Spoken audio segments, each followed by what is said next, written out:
ជំរាបសួរបងប្អូនទាំងអស់គ្នាថ្ងៃនេះខ្ញុំនៅប្រទេសហើយក៏បានទៅទិញបន្លែត្រីអាំងយកមកធ្វើសម្លមួយមុខដែលខ្ញុំឲ្យឈ្មោះថាសម្លសឡក់ហើយសម្លសឡក់នេះផងដែរគឺខ្ញុំធ្វើតាមរបៀបរបស់ខ្ញុំអញ្ចឹងណាបងប្អូនហើយសម្រាប់បងប្អូនធ្វើតាមរបៀបណាហ្នឹងក៏ស្រេចតែបងប្អូនទៅបាទឥឡូវហ្នឹងខ្ញុំបានមានបន្លែគឺថាមានស្លឹកទីហើយនិងស្លឹកបាសបន្តិចដែរលាយតិចបាទខ្ញុំដាក់ផ្ទីច្រើនជាងអញ្ចឹងណាបងប្អូនហើយខ្ញុំរើសវាមើលថាតើមានស្មៅមានអីជាប់អត់ក្តិចត្រួយឲ្យដើមចាស់ចាញ់អីចឹងណាហើយក៏មានបន្លែត្រប់ថែមមួយមុខផងដែរហើយយើងចាត់បែបហ្នឹងមកបាទហ្នឹងខ្ញុំចាត់តាមរបៀបបែបខ្ញុំនិយាយរួមទៅការធ្វើម្ហូបមួយនេះគឺខ្ញុំធ្វើតាមរបៀបដែលខ្ញុំធ្លាប់ធ្វើដែលខ្ញុំចូលចិត្តចឹងណាបងប្អូនហើយសម្រាប់បងប្អូនធ្វើតាមរបៀបបែបណាចូលចិត្តបែបណាហ្នឹងហើយក៏ធ្វើតាមរបៀបបងប្អូនចឹងទៅបាទហើយសម្រាប់បងប្អូនដែរបាទมันធ្លាប់ហូបឬក៏យ៉ាងណាយ៉ាងណីក៏សូមមេត្តាកុំប្រកាន់អីបាទខ្ញុំធ្វើតាមរបៀបរបស់ខ្ញុំទេបងប្អូនអើយហ្នឹងហើយសម្រាប់ខាងបងប្អូនទាំងអស់គ្នានោះតើបានហូបអ្វីដែរហ្នឹងហើយចែកគ្នាលេងតិចចឹងទៅបាទហើយនេះក៏មានតឡាចមួយដែរតឡាចនេះគឺខ្ញុំបាទអត់មានក្បិតមុខពីរចិត្តទេហើយចឹងខ្ញុំក៏យកក្បិតហ្នឹងយកមកចាត់ទៅបាទមើលទៅវារៀងយូរបន្តិចប៉ុន្តែអត់អីទេបាទយើងចាត់បានដូចគ្នាគ្រាន់តែថាវា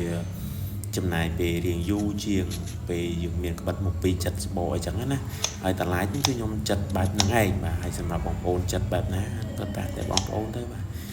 ដូចតែបងប្អូនធ្លាប់ធ្វើកន្លងមកអញ្ចឹងណាហើយនេះគឺខ្ញុំបាទចាត់ហើយគឺខ្ញុំបើកលើកដាក់ឆ្នាំងទាំងអស់យកដើម្បីយកទៅលាងអញ្ចឹងណាបងប្អូនហើយហ្នឹងហើយបន្ទាប់ពីលាងបន្លែរួចខ្ញុំក៏មកបេះត្រីអាំងបាទហើយទន្ទឹមនឹងការបេះត្រីនឹងផងដែរគឺខ្ញុំបានដាំទឹករួចហើយបាទដាំទឹកដាក់ស្លឹកគ្រៃដាក់អីរួចហើយយកមកបេះត្រីឲ្យជាដុំតូចៗដើម្បី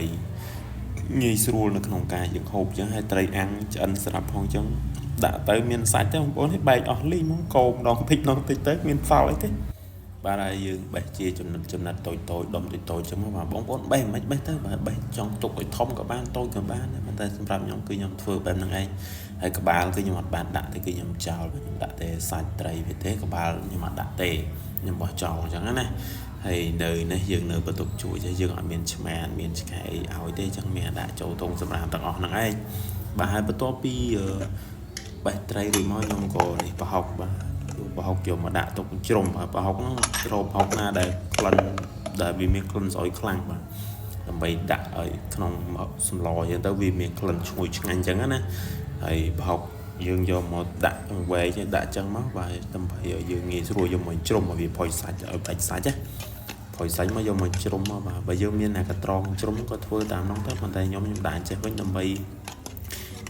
ជៀសវាងការជ្រុះឆ្អឹងប្រហុកចូលចានសម្លឆ្នាំងសម្លយើងអញ្ចឹងណាបើយើងយកមកជ្រុំក្រៅចេះពេលយើងដាក់ទឹកសម្លដើម្បីឲ្យយកទឹកប្រហុកទៅវាអត់សូវហូរទៅតាមហ្នឹងទេបង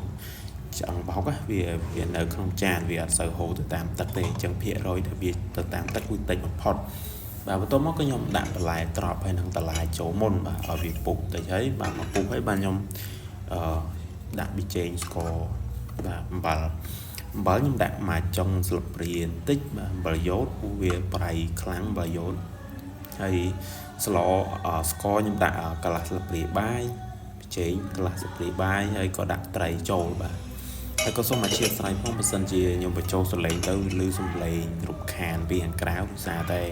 នៅម្ដុំនេះមានគេហូបអីជុំគ្នាគេច្រៀងលេងអីចឹងណាបងស្រែកឡូឡាអញ្ចឹងហើយខ្ញុំក៏ពិបាកក្នុងការបញ្ចូលសលេងដែរ